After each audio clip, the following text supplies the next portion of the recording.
Bonjour tout le monde. Je suis docteur Anas Guérissi, chirurgien plasticien installé dans le privé à Tunis, en Tunisie. Et je suis avec mon collègue Jaime Sabaté de Barcelone, de l'équipe Intermédic. On va vous parler et vous présenter l'endolifting avec la machine LipoDefine. Donc, je passe la parole à Jaime Sabaté pour vous parler un petit peu des caractéristiques de l'appareil. Merci beaucoup, c'est gentil. Très bien.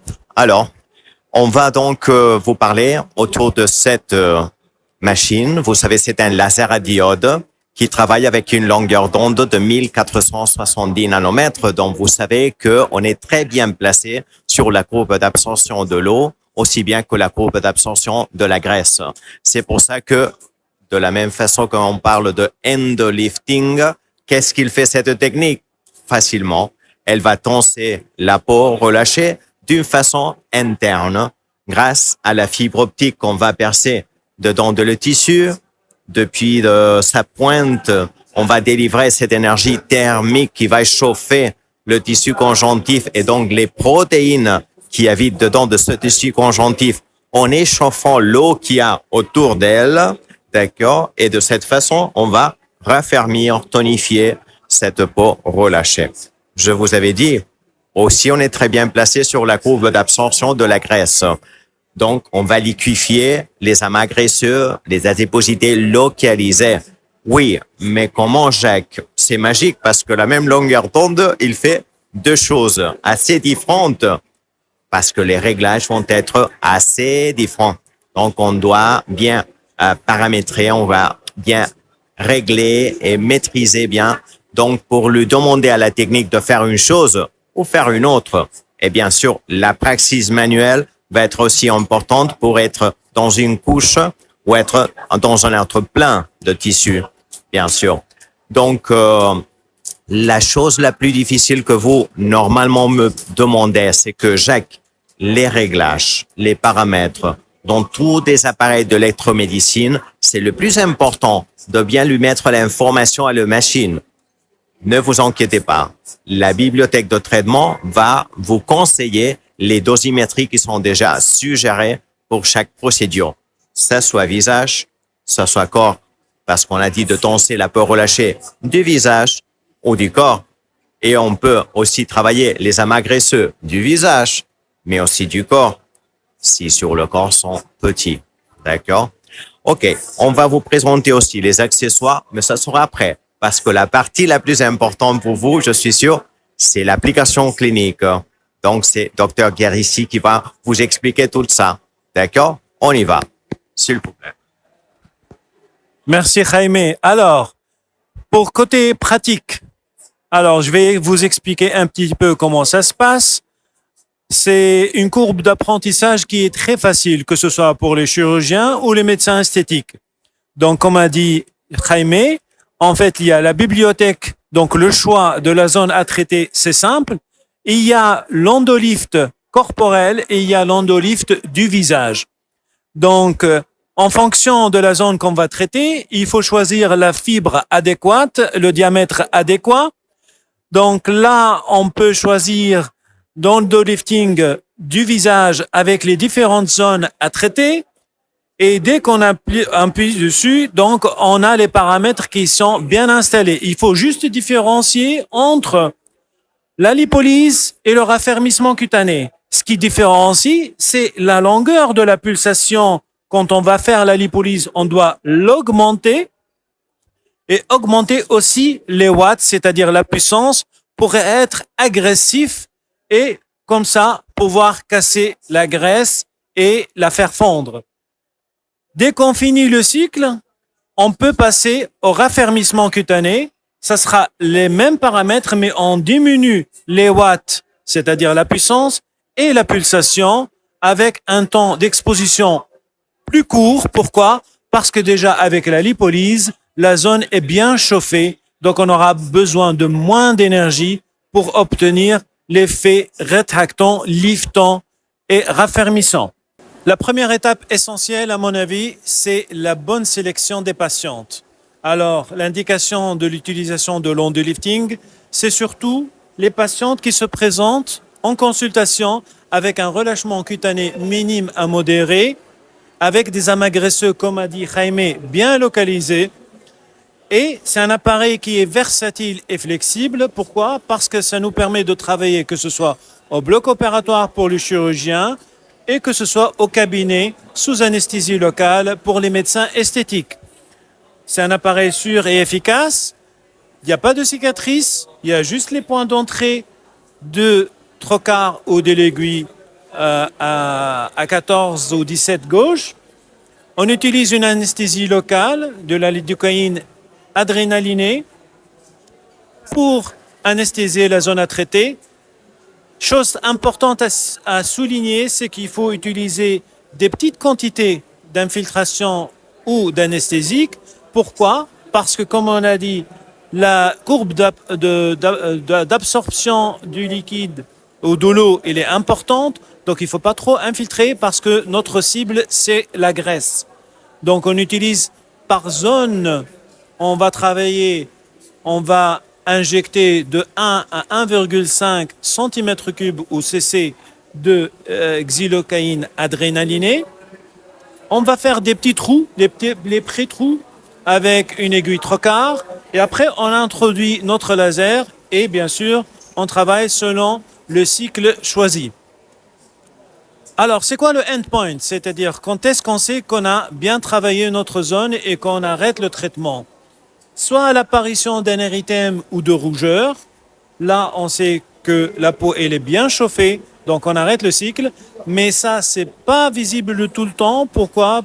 Pour la simple raison que pendant notre infiltration, bien sûr, il y a de l'adrénaline qui entraîne une vasoconstriction. Donc l'érythème, c'est pas un critère de jugement. Il y a aussi les crépitants. Quand on introduit le laser et on l'utilise, on entend des crépitations.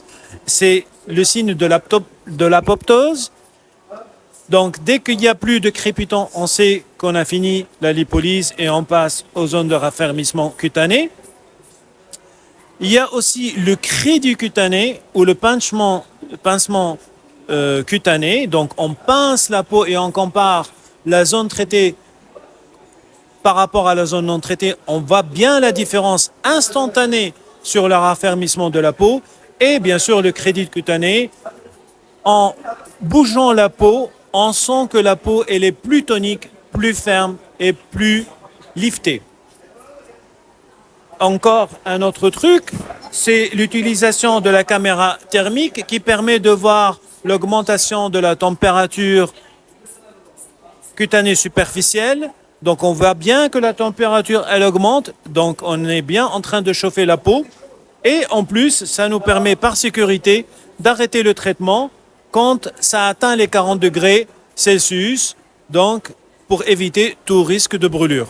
Alors les suites post-traitement sont minimes.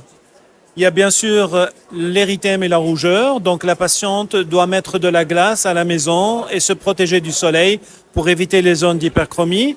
Il y a parfois des œdèmes, de l'œdème donc généralement pareil, glaçage, et elle peut prendre des anti-inflammatoires non stéroïdiens. Généralement, l'érythème et la rougeur, ainsi que l'œdème, disparaissent en quelques jours. D'accord? Il peut y avoir des ecchymoses, donc chose importante de demander à la patiente de ne pas prendre des traitements ou des médicaments qui peuvent entraîner un saignement, comme l'aspirine, les anticoagulants, les multivitamines, l'oméga 3, de les arrêter au moins une semaine avant la procédure. Et il peut y avoir un petit peu de fibrose, c'est-à-dire un peu de zone dure, mais c'est surtout au niveau de la zone sous-mentale qu'on peut observer ça. Et là, généralement, je conseille aux patientes de faire du massage et du drainage lymphatique, quitte à prendre, dans les cas où il y a beaucoup plus de fibrose, des corticostéroïdes. Excellent. Et maintenant, je vais vous ajouter quelques petites choses. Par exemple, si vous me dites, Jacques, est-ce qu'il y a des différents types de fibres optiques? Oui, c'est vrai que selon les habitudes de chacun de travailler sur une partie ou l'autre du visage, peut-être vous m'allez me dire que sur certaines parties, vous préférez des fibres optiques plus fines, moins traumatiques. Donc, on a différentes tailles au diamètre de fibres optiques, depuis 200, 300, 400, 600 microns de diamètre. Donc, vous pouvez choisir. La plupart des gens qui travaillent le visage, ils adorent travailler avec 400 parce que comme ça, le risque de pouvoir casser la fibre optique dedans de le tissu, c'est très bas. Elle est assez résistante. Sur le corporel, peut-être 600, ça pourrait être idéal parce que l'énergie qu'on va amener sur le corps est plus importante. Si la fibre optique est un peu plus épaisse, elle va délivrer mieux cette énergie.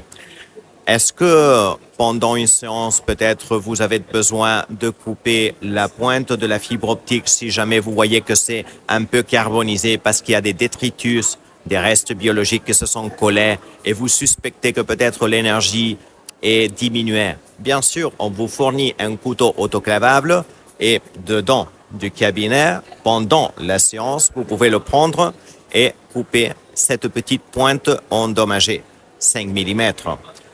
Après de ça, vous me dites, Jacques, et comment je peux être sûr que j'ai bien coupé et que l'énergie va être bien délivrée?